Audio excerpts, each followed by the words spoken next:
आज का हमारा टॉपिक है कंपैरेटिव स्टेटमेंट।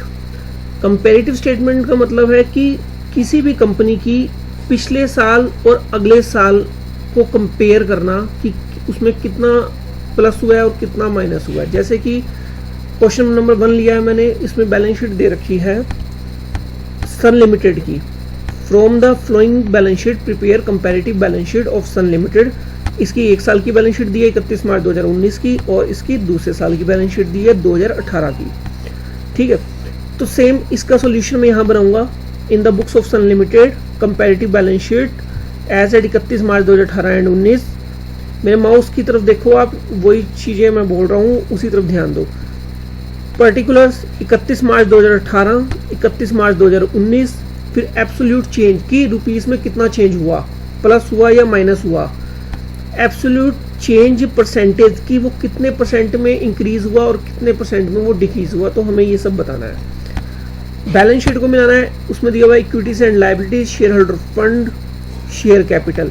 तो हम ठीक 2018 सबसे पहले जो हमारे 2018 में 3 लाख की कैपिटल थी उसको हम यहाँ लिख देंगे, और नेक्स्ट ईयर में थी हमारे पास 3.5 लाख रुपए। तो यहाँ पर हमारी कैपिटल क्या हो रही है, इंक्रीज हो रही है। तो हम क्या करेंगे, 3.5 लाख में से माइनस कर देंगे 3 लाख को, तो हमारे पास जो इंक्रीज हुआ वो 50,000 रुपीज हुए। अब हमें निकालना है इसका परसेंटेज। प्लस करो आप 50,000, और जो सबसे छोटा साल था डिवाइड कर दो उसको 3 लाख से, मल्टीप्लाई बाय 100, तो हमारा 16.67% का इंक्रीज हुआ है। ओके, ऐसे ही लॉन्ग टर्म बोरोइंग्स। तो लॉन्ग टर्म बोरोइंग्स में क्या करेंगे हम, क्या होता है लॉन्ग टर्म बोरोइंग्स कि जो हमने लोन की पेमेंटें करनी होती है, जो कहीं 10-10 साल 12-12 साल की पेमेंटें होती हैं। तो हमारे पास जो 2018 में लॉन्ग टर्म बोरोइंग्स थे वो थे 2 लाख रुपए, अब रह गए वो 1 लाख रुपए। इसका मतलब हमने कुछ पेमेंट की होगी करंट ईयर्स में, तभी हमारे लॉन्ग टर्म बोरोइंग्स खत्म हो गए।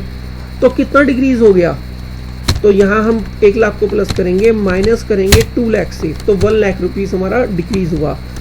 सेम इसी तरह से परसेंटेज, जितना डिक्रीज हुआ डिवाइड बाय जो छोटा ईयर था 2 लाख, मल्टीप्लाई बाय 100, तो 50% का डिक्रीज हुआ।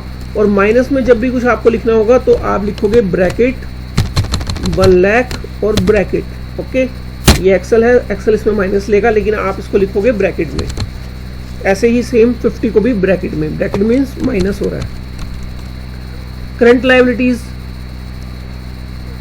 करंट लायबिलिटीज स्पेलिंग गलत है, करंट लायबिलिटीज। ओके,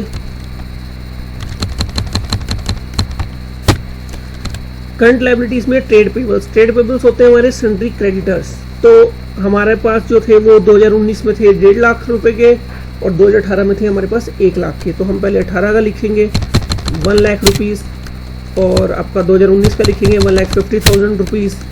इसी तरह से ये कितना हुआ, इंक्रीज हुआ, तो माइनस कर दो आप 1.5 में से 1 लाख, तो 50,000 रुपीस हमारे इंक्रीज हुए। और सेम इसी तरह से percentage 50,000 divide by 1 lakh multiply by 100, तो 50% का इंक्रीज हुआ है ट्रेड पेबल्स। परसेंटेज में भी पता चल गया, और ये इसका टोटल आ गया दोनों का। मार्च 18 में भी 6 लाख और 19 में भी 6 लाख। ठीक है, सेम इसी तरह से अब एसेट्स में आओ। फिक्स्ड एसेट्स में आपका जो 18 में था वो था 3 लाख, 19 में थे आपके 4 लाख, और सेम यही प्रोसेस है, इसको आप यहाँ रिपीट कर दो। 1 लाख रुपए का आपका इंक्रीज हुआ और 33.33% में इंक्रीज हुआ। ऐसे ही आपका करंट एसेट्स में क्या है, 2 लाख और 3 लाख। तो हम क्या करेंगे, यहाँ पर लिख देंगे 3 लाख, यहाँ लिख देंगे हम, नहीं यहाँ लिख देंगे हम, हाँ ठीक है, और यहाँ लिख देंगे हम 2 लाख।